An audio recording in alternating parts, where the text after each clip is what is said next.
Bom, essa é a segunda parte do vídeo. Como eu havia dito antes, existe o Código Penal que sofreu diversas atualizações de 2009 para cá. De 2009 para cá, diversas atualizações. Alterações de suspensão condicional do processo, livramento condicional, progressão de regime, colheita de provas, persecução penal, prazos de prisão preventiva, hipótese de prisão temporária, interceptação telefônica, gravação clandestina,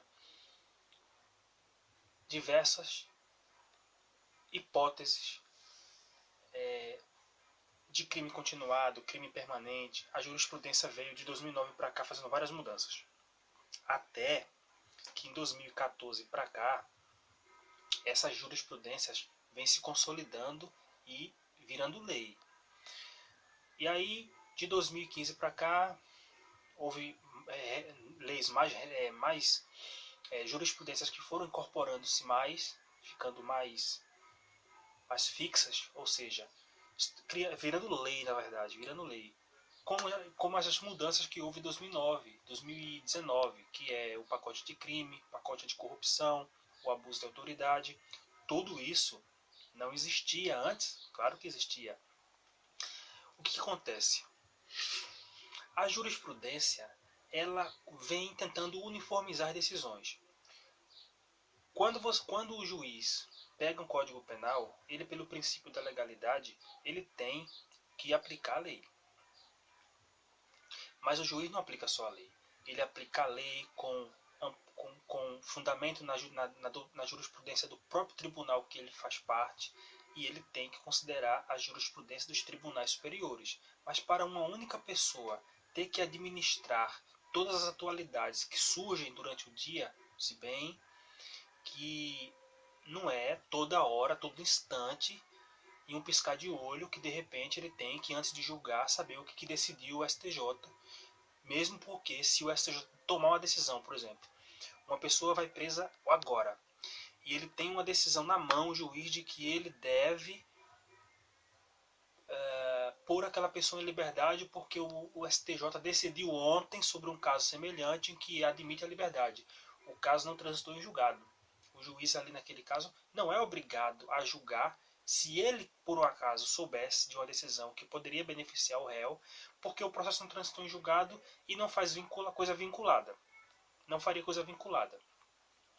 Em tese, né? Porque nem as coisas julgadas tem juízes que aceitam, mesmo o STJ falando que vincula, por ser um tribunal superior. Mas vamos pensar primeiramente, que a coisa não transitou em julgado. E a coisa foi julgada, por exemplo, um dia anterior à decisão que ele vai ter que tomar.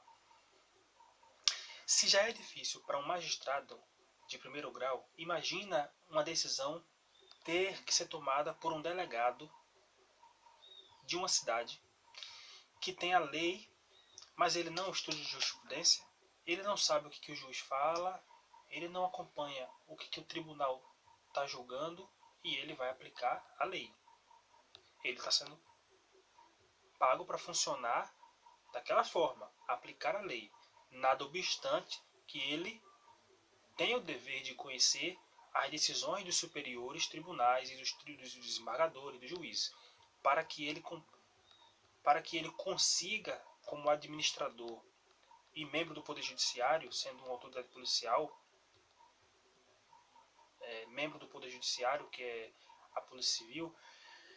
Mas a questão é que quando você fraciona no concurso público a responsabilidade de uma polícia civil, de uma polícia militar, você está fadando a democracia à falência.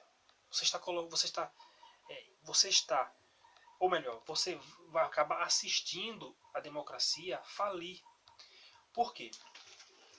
Imagine, ontem eu estava me deparando, eu estou estudando para o concurso do Conselho Regional de Fonoaudiologia. Vai cair um assunto de matemática do primeiro e do segundo grau, coisa que eu estou tendo que rever tudo novamente, e não faz sentido eu ter que estudar matemática para estudar para um cargo administrativo, onde eu não vou trabalhar com conta. Eu não trabalho. O Conselho Regional de Fonoaudiologia não é um conselho de contabilidade para me exigir matemática. Eles estão cobrando direito constitucional, mas não estão cobrando direito administrativo. Aí colocam matemática. Eu que já tenho um largo conhecimento em direito, está sendo fácil estudar as 5 resoluções que tem lá. Uma resolução que no máximo tem 97 artigos. Eu consigo ler em 5 horas. Eu leio toda e simulo exercício e mesmo faço exercício e mesmo respondo, porque como é uma lei que não tem concurso público com frequência, não tem exercício para fazer. Então tem que me virar. Então você vai cobrar matemática num concurso que não vai mexer com conta. Só vai mexer com documentação, leitura.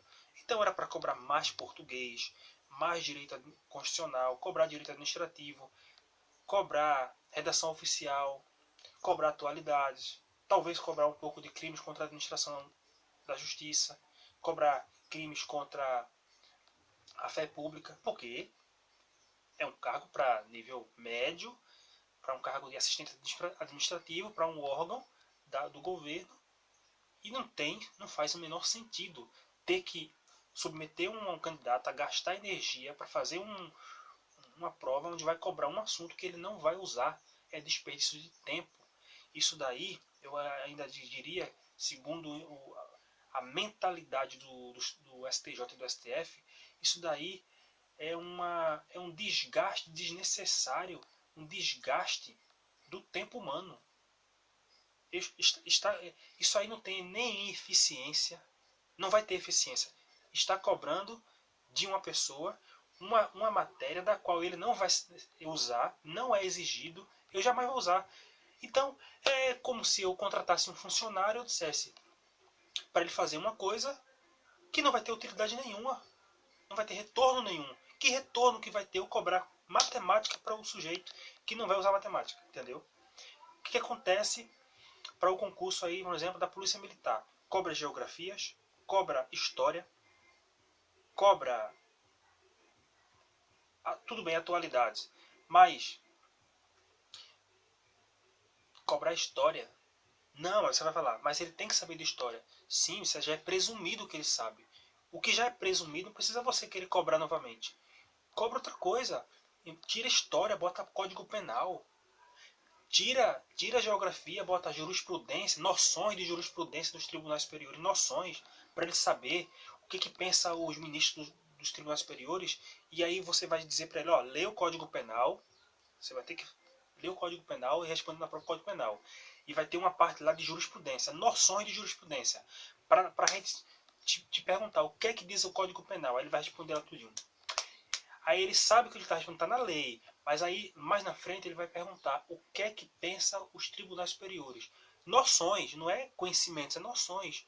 Porque na hora você vai filtrar dele se ele sabe que há uma divergência, que há uma norma ultrapassada, que há uma norma suspensa por decisões dos tribunais superiores em razão do Pacto de São José da Costa Rica, de outras convenções internacionais de direitos humanos, das decisões dos juízes superiores, para que na hora que ele for atuar, trabalhar, ele tenha uma noção, para que ele...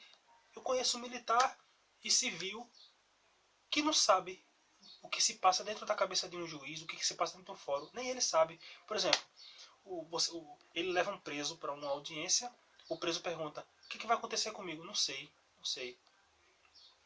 Você faz essa pergunta para um policial militar em São Paulo, ele não vai dizer que não sabe, a menos que ele não queira dar resposta. Porque lá eles estudam direito penal, processo penal. Se eu não me engano, até direito civil eles estudam. Um pouco de tudo. O edital é pesado, pesado. Não é pouquinha coisa não. Então eles tiram história, geografia e botam matérias práticas. Não ficam desperdiçando energia do policial, do futuro policial, com matérias que ele não vai usar. Ah, mas ele tem que saber um pouco de história, a história do estado que ele mora. Ele tem que saber um pouco da geografia. Mas isso aí já é presumido, porque ele já fez o ensino médio. Se ele já respondeu lá e tá com o diploma na mão, é porque é presumido que ele saiba. Eu não quero que ele me diga de novo o que ele já provou lá atrás. Agora eu quero que ele me diga hoje o que ele não provou lá atrás. Conhecimento de legislação. Então é isso. Enquanto isso não muda, nós vamos ter graves prejuízos na sociedade. O Estado Democrático de Direito ele sofre dessa deficiência devido às bancas não terem acordado ainda, nem todas, né? Porque em São Paulo isso daí já é superado. e você ter concursos onde você cobra assuntos para o servidor público ingressar no órgão desnecessário. E você acaba criando uma cultura de nivelamento, de níveis, de camadas de conhecimento.